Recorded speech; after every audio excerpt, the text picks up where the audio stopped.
Hala, ka naman naman sa kung sa iba na rebond. Pinag-promo. Oh my gosh. Ang Brazilian nila barato ng subong 50%. Problema kayo, wala ko kwarta. Paano naman? Labs, Yes, Labs. may ihatag ko bala sa mo. Nang hatag mo. Kagaanta ka sang budget para di sa balay para sa aton nga masudan. Ikaw na bahala pa iguon for 1 week ha. Allowance para sa budget at sa malay. Sila ni? 3K na. Sige. Ako na bahala. Susubukan pa ko sa pag-budget. Sa balay ako na bahala. Okay, Labs. Di, lakat na kay date ka na karon. Ako na nibala. May nadumduman ako. May kaayuhan gali sa Martes, maabot ang kaayuhan sa barangay. May guro lamon ko ni ana yung parta. Lamon ko ni ana, kay islan ko lang. Sige, malakat ako kay mapariban ko, para magwapa ko. Ay, salamat, nakaabot na ko sa balay. Na-picture ko bala.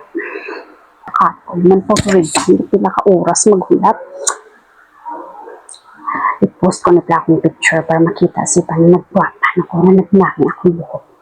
Wait lang. Post ko niyo. New hair, new look, new life. Hala, may pag-news na nag-abot. Handal sang miga ko. Hindi ko na madayon ang kaayuhan nga halin sa barangay. Hala, paano naman? Paano kung islan ang aming budget sa balay di? Para sa aming allowance? 1 week pa naman eh. Niyambal ko sa ako mga partner man. Ay, luto na lang ko uga ah. Sudan na tsak na. Hindi mag-abot sa balay sa luto ko uga. Alam ko kay wala ko pagwa. Ano sudan to, Labs? Ari na di Labs. Ay, hindi sila misa, niluto ko ng sudan pa. Nga uga kagitlog lang nga atong sudan. Kay, Naghatag mo ko budget sa imo para sa sininga week. Di na nagkadto ang kwarta nga ginatag ko sa imo.